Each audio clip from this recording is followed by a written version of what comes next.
ढंग से प्लान करनी पड़ेगी। अब बाढ़ के कारण नई परिस्थितियां पैदा हुई कई जगह, पंजाब के कई जिले प्रभावित हैं। मैं अपने किसान भाई बहनों का दर्द देख के आया हूं, मन व्यथित हो जाता है, आत्मा रोती है। पंजाब, हिमाचल, उत्तराखंड, जम्मू कश्मीर, आसाम, महाराष्ट्र का एक हिस्सा, अभी हमको दो तरह की प्लानिंग करने की जरूरत है। नंबर एक, जहां फसल बीमा योजना है वहां फसल बीमा योजना का सही लाभ कैसे मिले। पंजाब में फसल बीमा योजना नहीं है, लेकिन हिमाचल में है, उत्तराखंड में है, जम्मू कश्मीर में है, महाराष्ट्र में है, आसाम में भी है। क्रॉप कटिंग एक्सपेरिमेंट से लेके बाकी चीजें हृदय में संवेदना लिए हमको करनी चाहिए, ताकि किसानों की भरपाई हो जाए नुकसान की।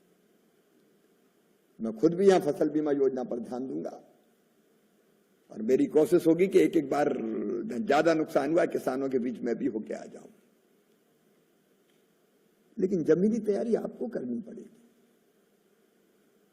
एक, फसल बीमा योजना का लाभ, और नंबर दो, वहां अर्ली स्वेइंग हो सकती है। क्या फसल डूब गई, पूरी तरह नष्ट हो गई, हार्टिकल्चर की अलग स्थिति है, लेकिन मैं धान मक्का जैसी फसलों की बात या बाकी फसल जो थी उसकी बात कर रहा हूं, जो पानी में डूब कर पूरी तरह नष्ट हो गई।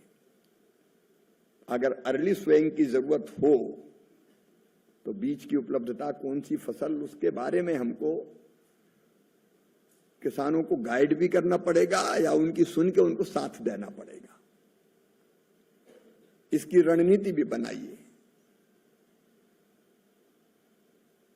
आई फसल अगर बर्बाद होती है तो उस किसान के दर्द को आप समझ के देखिए।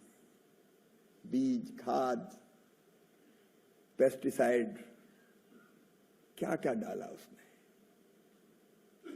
उसके बाद आने वाली फसल चली गई। मैं पंजाब की धान में बाली भी देख के आया हूं, 1 महीने के बाद तो कट ही जाती हो, लेकिन अब उसके ऊपर रेत जम गई। फसल बर्बाद होती तो केवल फसल बर्बाद नहीं होती, किसान की जिंदगी बर्बाद होती है, उसके बच्चों का भविष्य बर्बाद होता है। इस दर्द को हम महसूस करें मित्रों, और महसूस करके हम कैसे मदद कर सकते हैं अपने अपने राज्यों के किसानों की, उसकी पूरी तन्मयता के साथ हम प्रयास करें। अगला फसल बीमा भी ठीक से हो जाए, क्योंकि मेरा अपना अनुभव है कि अगर ये होता है तो काफी हद तक भरपाई हो जाती है। इसलिए रबी की फसल के लिए भी अभियान चले। अभी मौसम का कोई ठिकाना नहीं है, सितंबर भी घनघोर बरस रहा है,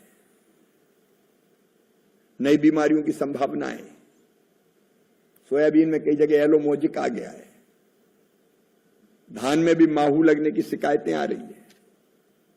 कि बीमारियों पर कड़ी नजर रखें ताकि समय रहते उनका निदान हम कर सके और फसल बचाई जा सके।